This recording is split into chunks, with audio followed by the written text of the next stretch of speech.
This week in our Sensory Inclusive Schools drop-in, we spoke about a student who had recently started showing new sensory behaviours.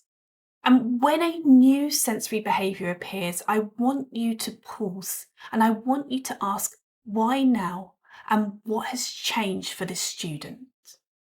Now, it's really important that we don't try to stop or redirect this behaviour without first understanding it. Unless, of course, the behaviour has got the potential to cause harm to the student or others around them. But I want you to really ask, why has this new sensory behaviour started? What has changed for the student? And this is where the person, environment, occupation model can really, really help us. First, we need to think about the student or the person. Before we assume the behaviour is sensory, we need to consider whether there is an underlying medical or health reason that needs attention. Could this be the student in pain? Could they be unwell, tired, hungry, anxious, or experiencing discomfort that they can't easily communicate? So before we try to stop the behaviour, we need to understand what the student's body may be telling us. We then need to consider the environment.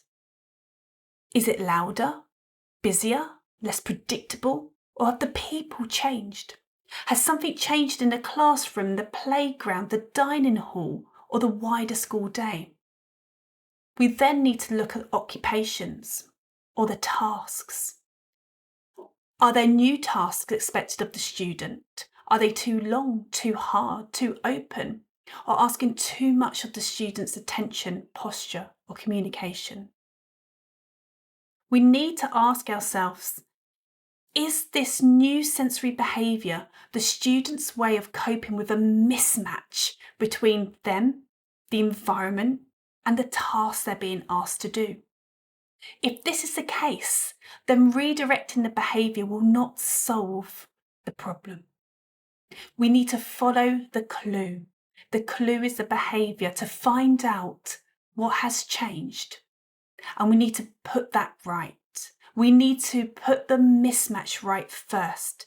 We need to change the environment or the task before simply adding another sensory strategy. Then once we have looked at what needs to change around the student, we can then think about safer ways to meet the same sensory needs. Remember, the new sensory behaviour the student is showing is the clue. The person, environment and occupation model helps us to follow that clue, and we can support the student in a safer, more dignified and more sensory inclusive way. I look forward to seeing you next week.